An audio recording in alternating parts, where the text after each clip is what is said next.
Assalamualaikum warahmatullahi wabarakatuh. Salam warahmatullahi wabarakatuh. Semoga Allah selalu mencurahkan rahmat kepada Ustaz kita semua. Semoga Allah berikan yang lebih baik kepada Anda.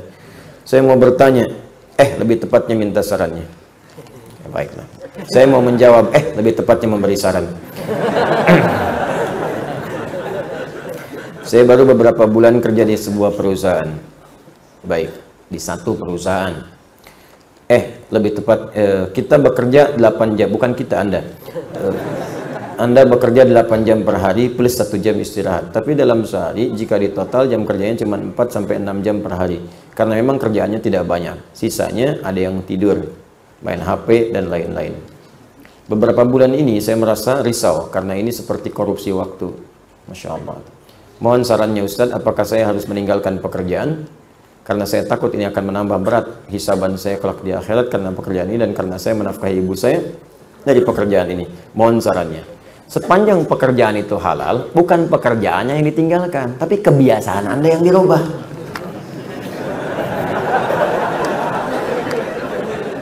Nah, belum tentu mendapatkan pekerjaan yang seperti itu juga.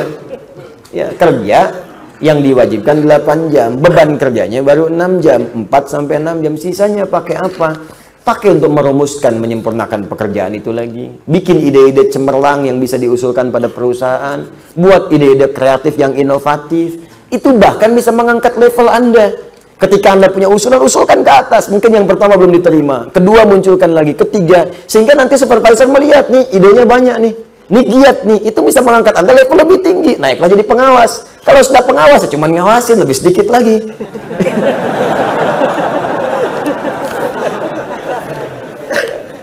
Bisa jadi pakai apa? Ya pakai untuk ibadah di situ, baca Quran. Setelah itu minta berdoa, ya Allah berkahi pekerjaan saya, berikan rahmat kepada perusahaan saya, ya Allah bimbing kami supaya bekerja jalan yang halal. Gunakan untuk ibadah sisanya.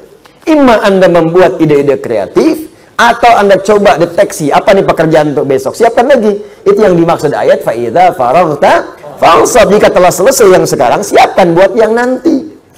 Saya membiasakan rumus Quran ini sejak belajar. Saya mau belajar ke Timur Tengah, bahkan saat lulus pesantren, ya sebelum ke Timur Tengah saya mampir dulu ke satu kampus di Fakultas Dirasat Islamiyah di UIN, Syarif Hidayatullah. Itu sebelum saya masuk, saya pengen dulu bahkan ke Madinah, ke Jamiah Islamiyah. Ya, sejak kelas di 2 SMA, setara itu, 2 Aliyah, di pesantren Darul Arqam, itu saya sudah ikut daurah. Daurah pelajaran yang akan diajarkan di Madinah. Saya kumpulkan semua pelajaran-pelajaran itu. Mana buku-bukunya? Bahkan saya tanya siapa yang ngajar di sana. Saya kenalan dengan guru-gurunya. Ada Syekh Faiz, Syekh Sultan, ya Syekh Afifi dan sebagainya. Saya kenalan, saya pelajari sebelum berangkat. Ya, saya pelajari ketika akan mampir ke Ciputat, karena waktu sudah dikasih rekomendasi, itu sudah siap semua ikhtiar manusianya, insya Allah sudahlah selesai semua. Bahkan diberikan tanda tangan oleh orang yang kalau kata orang di Timur Tengah itu dilihat tanda tangannya nggak akan dilihat berkasnya, terimanya. Semua udah ngasih. Tapi perhatikan, ketika Allah berkehendak, maka tidak ada yang bisa mencegah kehendaknya. Terjadilah bom Bali itu. Maka dihapus kuota beasiswa pada saat itu. Ya, harap-harap kemudian bisa ke Madinah, nyangkut di Madinah Ciputat. Masuk ke situ. Tapi pun manhaj gak keluar. Gak berubah manhaj saya. Sebelum berangkat ke sana, saya kumpulkan buku-bukunya. Apa yang dipelajari di kampus itu? Saya senang saya milih kampus itu karena belum bisa keluar, karena tertutup semua kuota di luar itu. Saya pilih itu karena di situ yang ngajar ulama di MUI, ngajarnya pakai bahasa Arab juga. Ada yang dari Mesir, dari India, dari mana-mana itu ngajar pakai bahasa Arab. Dan kalau MUI ngajar yang dibahas fatwa-fatwa yang sedang dibahas, ya fikihnya macam-macamnya. Saya kumpulin dulu buku-bukunya sampai semua mata kuliah di awal-awal saya kumpulin. Ya saya pelajari dulu. Jadi begitu masuk udah jelas, saya udah tahu. Oh ini yang mau dipelajari. Kalau sudah tahu apa yang dipelajari, sampai poin-poin ujian pun soal-soal saya kerjakan sebelum masuk.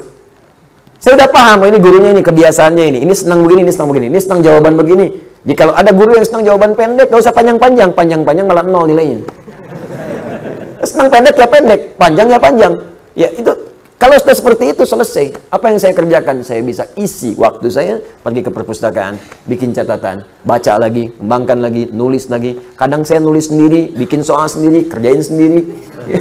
Demikian, akhirnya itu yang kita isi dan selesai, manfaatnya terasa. Ya begitu kemudian datang di pertengahan, datang undangan ke Libya, saya berangkat kemudian ke sana secara singkat, sama persis saya pelajari juga. Dan hemat waktu saya banyak, akhirnya saya bisa ke perpustakaan, Saya petakan di perpustakaan, bisa menulis, bisa macam-macam, kumpulkan. Dan ternyata Allah sangat indah memberikan takdirnya. Ya, harap-harap ke satu tempat, Allah tempatkan ke tempat lain dulu untuk belajar ke tempat-tempat lain yang lebih luas. Dari Libya kalau libur bisa ke Mesir, talaki ke Syekh Azhar langsung belajar ke beliau, dan ke Tunis juga berangkat, sempat juga ke Saudi juga, masuk ke Ummul Qura juga, lihat juga sekitarannya. Jadi hampir semua tempat dengan skala madhab itu saya belajar. Akhirnya harap-harap dapat satu, diberikan lebih daripada itu. Balik lagi. Maka fa'idha faraghta fansab wa ila rabbika farghab. Jadi bukan ditinggalkan pekerjaannya, tapi dirubah kebiasaannya. Masih ada waktu? Kita sampai 6/4 ya. Setelah itu kita gunakan salat syuruk dan saya mohon izin akan langsung kembali.